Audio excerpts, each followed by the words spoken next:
September 14, 2021. Ama Mirna! Woo! Congrats po kay Ama Mirna.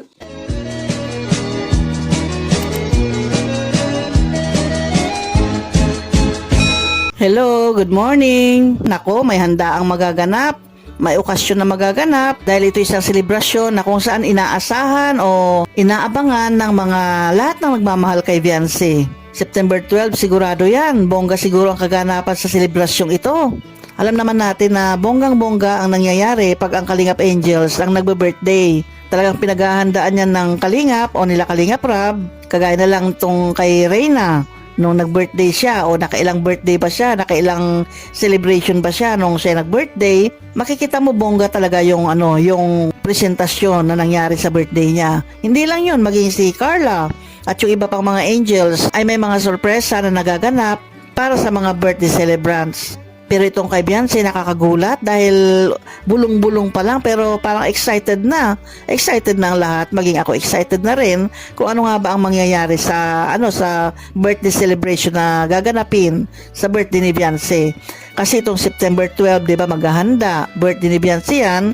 Siya ay magse-17 years old na. Naku, bata pa rin. Isang taon pang antayin ni Kalingap Edo niyan bago mag-18 si Beyonce. Para kay Edo, napakatagal pa niyan. Pero para sa atin ay napakadali lang yan, ilang tulog lang yan. Mangyari rin ang gusto mangyari ni Kalingap Edo na magiging 18 na nga ito si Beyonce. Pero itong September 12, ito ay 17 years old pa lamang siya. Isang malaking selebrasyon po ang mangyayari dito. Nakikinikita ko na nga kung paanong handa, paanong preparasyon ang gagawin o makikita natin. Dahil sa dami ba naman na nagmamahal kay Beyonce, hindi pwedeng napakasimple lamang, di ba? Sigurado itong bonggang-bongga, itong September 12 na kanyang birthday. Pero napanood ko nga doon sa isang live, napanood ko doon sa isang nagbulong-bulong ba, nagbibigay ng bulong para sa atin na September 14 magkakaroon ng pasabog, magkakaroon ng ng malaking sorpresa na paghahanda sa celebration ng birthday ni Beyonce. Parang double celebration na to. Kasi September 12, naghanda na. Pagdating ng September 14, may handa na naman. At bonggang-bongga raw ang mangyayari dahil alam ba ninyo kung bakit? Nagsama-sama ba naman yung mga malalaking sponsor? Nagtulong-tulong sila at magpapasabog daw sila, magpaplano raw sila itong September 14 para sa ikalawang selebrasyon ng birthday ni Beyonce. Itong si Sir Leo D na nag-sponsor kay Beyonce, talagang faithful siya o talagang consistent ang kanyang pagtulong kay Beyonce mula sa lupa, sa bahay, sa mga cash o sa iba pang mga gamit na mga i-donate niya o binibigay niya kay Beyonce, ay consistent siya sa kanyang pagbibigay ng tulong kay Beyonce. At ito ang September 14, si Sir Leo D at saka yung iba pang mga malalaking sponsor may gagawing pasabog, magkakaroon ulit ng kalawang selebrasyon dito kay Beyonce. At alam niyo kung sino yung mag-handle niyan. Nagbigay na raw ng budget para dito sa gaganaping celebration ng September 14.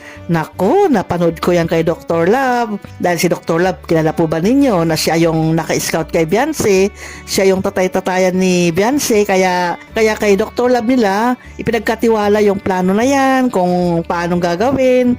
At malaking pasabog daw itong mangyayari. Sabi pa nga ni Dr. Love, baka raw mas maganda pa itong September 14 kaysa sa September 12. Pero hindi rin natin alam, abangan natin yan. Alam naman po ninyo na napaka-generous po dito si Sir Leo D. At saka yung iba pang mga sponsor na malalaki. Talagang bigay todo po yung kanilang suporta Kung panggastos, nandyan. Kung budget, nandyan. Kung sila ang may gusto ng ikalawang selebrasyon, ay naku, hindi sila magdadalawang isip na magbitaw ng pera, yung mga yan. Kasi mahal na mahal nila si Beyonce. Sila yung talagang nagsusuporta kay Beyonce. Nabanggit nga ni Beyonce na sobra-sobra na raw yung mga tulong na binibigay sa kanila.